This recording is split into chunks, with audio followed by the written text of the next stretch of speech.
Hello दोस्तों, refix India के YouTube channel पे आपका फिर से स्वागत है। तो दोस्तों आज हमारे पास है सोनी की पावर सप्लाई जो कि 55 इंची के सेट में लग के आती है। और दोस्तों इसके अंदर जो प्रॉब्लम है, ये सेट डेड कंडीशन में हमारे पास है। और इसके अंदर क्या है कि जब हमने चेक किया तो पावर सप्लाई जो है वो स्टैंड बाई वोल्टेज नहीं बना रही है।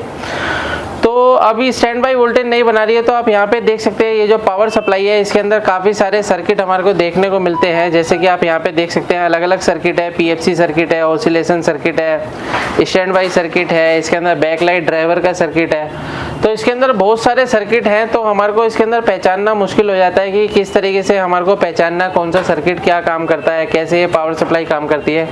तो ये सारी चीज़ें हम अपनी ट्रेनिंग के अंदर बताते हैं। हमारा पूरा जो इसका ट्रेनिंग के अंदर रहता है, पीएफसी वाली पावर सप्लाई में पूरा डायग्राम आपको बताया जाता है किस तरीके से ये काम करती है, कौन से सर्किट को आपको किसी भी पावर सप्लाई में कैसे पहचानना है।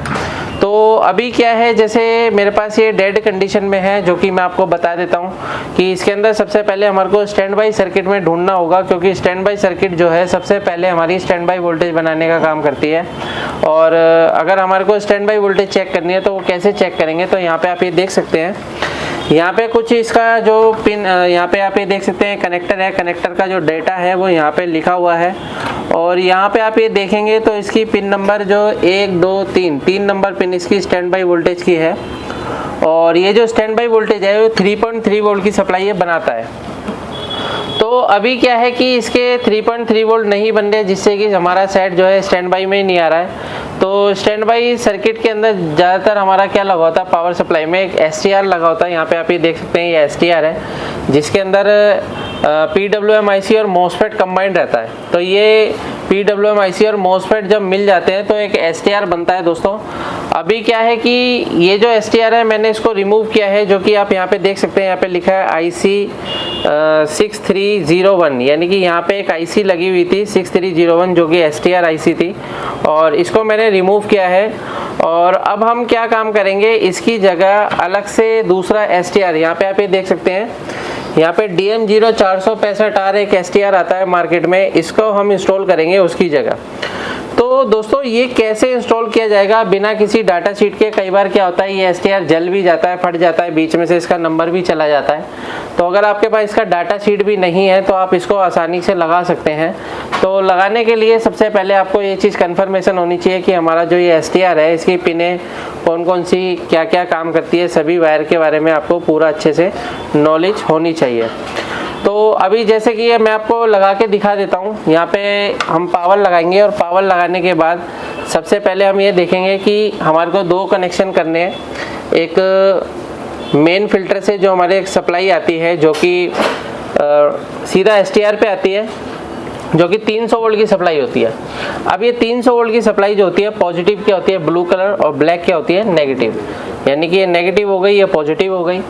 दूसरा हमारा क्या होता है, ये MOSFET के ड्रेन पे जाता है। अब देखिए ड्रेन तो हमारे को दिखाई नहीं दे रहा, MOSFET ही नहीं है, तो वो ड्रेन कहाँ से मिलेगा हमारे को, कैसे मिलेगा, क्योंकि STR हमारा ख़राब हो गया है और कई बार STR जल जाता है। तो हमें कैसे कंफर्म होगा कि भाई ड्रेन वाली पिन कौन सी है, ठीक है ना। MOSFET जो है, MOSFEट तो आप देख के पहचान लोगे भाई इसकी बीच वाली पिन ड्रेन है, लेकिन इसमें ड्रेन कैसे कंफर्म करेंगे। तो ये सारी चीज़ें अभी मैं आपको बताता हूँ। फीडबैक वाली पिन, अब यहाँ पे देखिए कपलर कई सारे लगे हुए हैं, कौन से कपलर पे जोड़ना है, फीडबैक कैसे पता चलेगा। IC की VCC पिन कौन सी है कैसे पता चलेगा, क्योंकि जब तक आपके पास IC का नंबर ही नहीं होगा तो डाटा शीट भी नहीं मिलेगी। तो ये सारी चीज़ें अब हम देखेंगे प्रैक्टिकली कैसे हम इसको लगाएंगे, ठीक है। अभी हम सबसे पहले इसकी 2 वायर को जोड़ेंगे। पहली वायर कौन सी है हमारी, ब्लैक, और दूसरी ब्लू, ये दोनों वायर को जोड़ेंगे। तो जोड़ने के लिए सबसे पहले हमारे को कनेक्शन इसका देखना होगा। आप मल्टीमीटर को सबसे पहले हम कंटिन्यूटी पे लगा लेते हैं, और कंटिन्यूटी पे लगाने के बाद यहाँ पे हम देखेंगे जो हमारा कैपेसिटर का पॉजिटिव सिरा है। तो यहाँ पे आप ये देख सकते हैं कैपेसिटर का पॉजिटिव सिरा है, और जंपर के द्वारा एक रेजिस्टेंस यहाँ पे लगी हुई है जो कि लो वैल्यू की है। और यहाँ पे जो है हमारा जो लगेगा वो ब्लू कलर की वायर लगेगी। तो यहाँ पे हम ब्लू कलर की वायर लगाएंगे, ये पॉजिटिव है, तो पॉजिटिव पे ब्लू कलर की वायर हम यहाँ पे लगा लेते हैं। ये देखिए, इसको हम थोड़ा सा छील लेते हैं।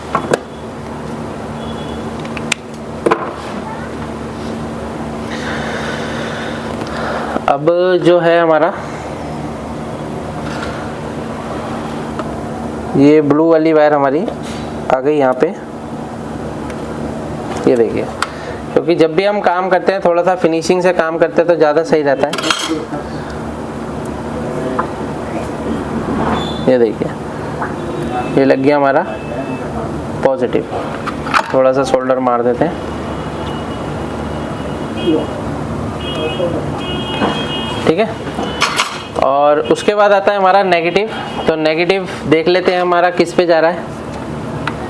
ये नेगेटिव है, ये पॉजिटिव था, ये नेगेटिव है, तो नेगेटिव यहाँ पे आ गया। और यहाँ से अगर हम देखेंगे तो नेगेटिव कौन सी पिन पे आ रहा है,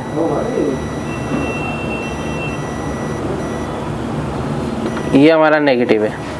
तो यहाँ से आप ये देखेंगे तो नेगेटिव ये सप्लाई आ रही है, यहाँ पे एक जंपर लगा हुआ है और यहाँ के जंपर से हमारा ये सीधा जुड़ा हुआ है, जंपर के द्वारा ये सीधा नेगेटिव है। तो इनमें से किसी भी पिन पे लगा सकते हैं नेगेटिव।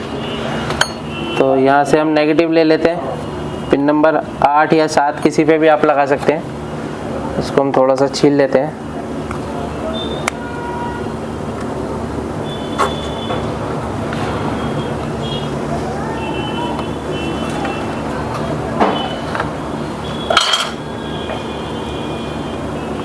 यहाँ पे लगा देते हैं, ठीक है। अब इसके अंदर क्या है, आपको डाटा शीट की ज़रूरत नहीं पड़ेगी। अगर आपको इस तरीके से आपको नॉलेज हो जाती है तो डाटा शीट आपको देखने की ज़रूरत नहीं है। सॉरी, पिन नंबर 5 पे लग गया, पिन नंबर 8 पे लगाना है हमारे को।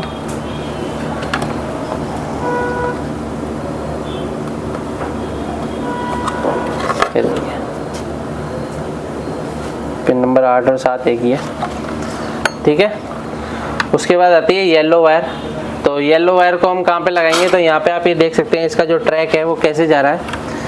तो पिन नंबर येलो को लगाने के लिए वो कहाँ पे लगती है, मोसफेट के ड्रेन पे लगती है। अब मोसफेट कहाँ चला गया, STR के अंदर चला गया। तो अगर हम यहाँ से ट्रैक देखते हुए जाते हैं तो यहाँ पे एक वाइंडिंग है, इसको बोलते हैं हम प्राइमरी वाइंडिंग। तो प्राइमरी वाइंडिंग के अंदर जब सप्लाई जाएगी तो एक पॉइंट से, यानी कि एक टर्मिनल से इनपुट होगी तो दूसरे टर्मिनल से आउटपुट होगी। और यहाँ से जो ट्रैक आया तो यहाँ पे आप देखेंगे तो यहाँ पे एक डायोड लगा हुआ है। डायोड के बाद हमारी पिन नंबर 5 पे जा रही है। तो पिन नंबर 5 इसकी ड्रेन पिन है। तो ड्रेन पिन पे हमारी येलो वायर लग जाएगी।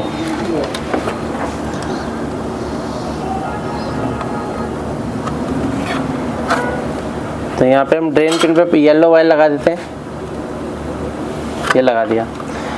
अब रह गई हमारी 2 वायर, जो कि रह गई IC की VCC जो कि रेड वायर होती है, और IC का फीडबैक जो कि हमारी वाइट वायर होती है।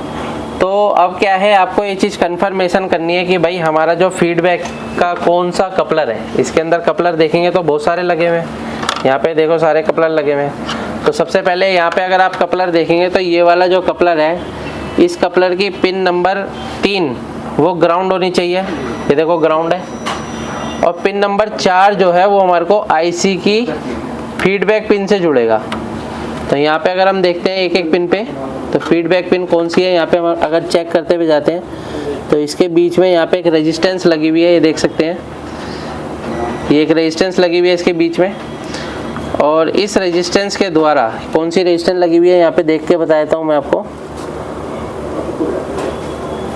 काफ़ी छोटा पॉइंट है, तो इसके अंदर रेजिस्टेंस काफ़ी ज़्यादा वैल्यू की है। तो इसके अंदर यहाँ पे आप ये देख सकते हैं, यहाँ से हमारा आ रहा है पिन नंबर 4 से, और यहाँ से देखोगे तो इस पिन पे हमारा ये जुड़ रहा है, यानी कि हमारी फीडबैक पिन है। तो यहाँ पे फीडबैक पिन है, तो फीडबैक वाली वायर हमारी यहाँ पे लग जाएगी। या फिर सीधा आप कपलर पे भी जोड़ सकते हैं, तो कपलर है यहाँ पे, कपलर पे भी आप जोड़ सकते हैं। तो कपलर पे हम जोड़ देते हैं, या पिन नंबर कपलर के 4 नंबर, हाँ कपलर की पिन नंबर 4 पे भी जोड़ सकते हो आप। तो पिन नंबर 4 पे मैंने ये जोड़ दिया। पिन नंबर 4 पे मैंने फीडबैक लिया है। पिन नंबर 3 इसकी ग्राउंड होनी चाहिए, अगर ग्राउंड नहीं है तो आपको ग्राउंड करना पड़ेगा जंपर मार के, ठीक है ना, पिन नंबर 3 को, ठीक है। अब रहती है हमारी IC की VCC। तो IC की VCC कौन सी होती है, रेड कलर की वायर होती है। तो अगर आप यहाँ पे देखेंगे तो ये जो वाइंडिंग है हमारी, यहाँ पे आप ये देख सकते हैं, एक वाइंडिंग प्राइमरी है और एक ये सेकेंडरी है। और सेकेंडरी वाइंडिंग में अगर आप देखोगे तो यहाँ पे हमारा क्या लगा होता है, एक कैपेसिटर लगा होता है और एक डायोड लगा होता है। ठीक है ना, 50 वोल्ट का कैपेसिटर होता है। तो इसके पीछे अगर हम देखेंगे तो कैपेसिटर यहाँ पे इसका लगा हुआ है, और इस पे अगर हम ये देख सकते हो आप, ये डायोड लगा हुआ है, तो डायोड के हम कैथोड पे जोड़ देंगे, ठीक है ना, डायोड के कैथोड पे जोड़ देंगे। तो ये हो गए हमारे सारे कनेक्शन। यानी कि अगर आपकी आईसी का नंबर आपके पास नहीं है और एसटीआर ख़राब हो गया तो भी आप इसको इजीली लगा के रिपेयर कर सकते हैं। अब हम इसको सीरीज में लगा के चेक करते हैं। सबसे पहले सीरीज में देखो कि इसकी जो वोल्टेज है वो बनती है या नहीं बनती। लगाओ सीरीज में।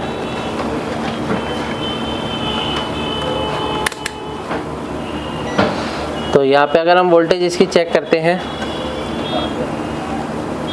कितना वोल्ट यहाँ पे बनना चाहिए, सही से लगा नहीं है शायद।